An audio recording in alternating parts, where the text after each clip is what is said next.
ตาอยู่สุดหน้าผายังมีดอกฟ้าแสนงามหากใครได้เห็นจะมัวลงเป่าฝันพะวงลงติดตามสาวเอ่ยสาวงามงามเหลือใจงามจริงดังคำเข้าสมหากใครสุขสมที่ลมกับน้องสมใจอายขอไฟฟันแต่นางเดียวบอกขอของเกี่ยวหญิงอื่นใดเฝ้าแต่ลมไหลไฟฟันใจปองโอ้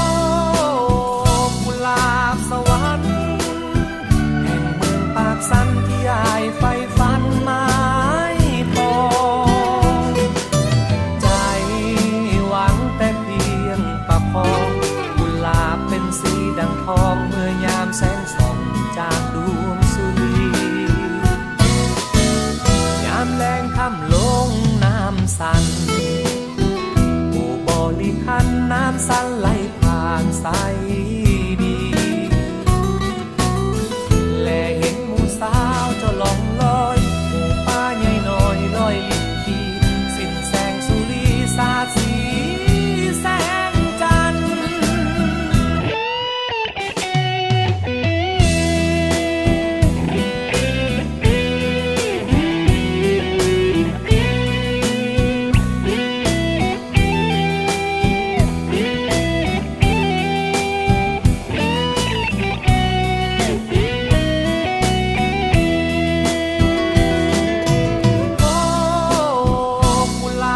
สวรรค์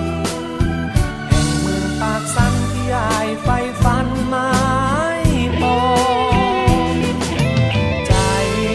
หวังแต่เพียงประคองกุหลาบเป็นสีดังทองเมื่อยามแสงส่องจากดวงสุรี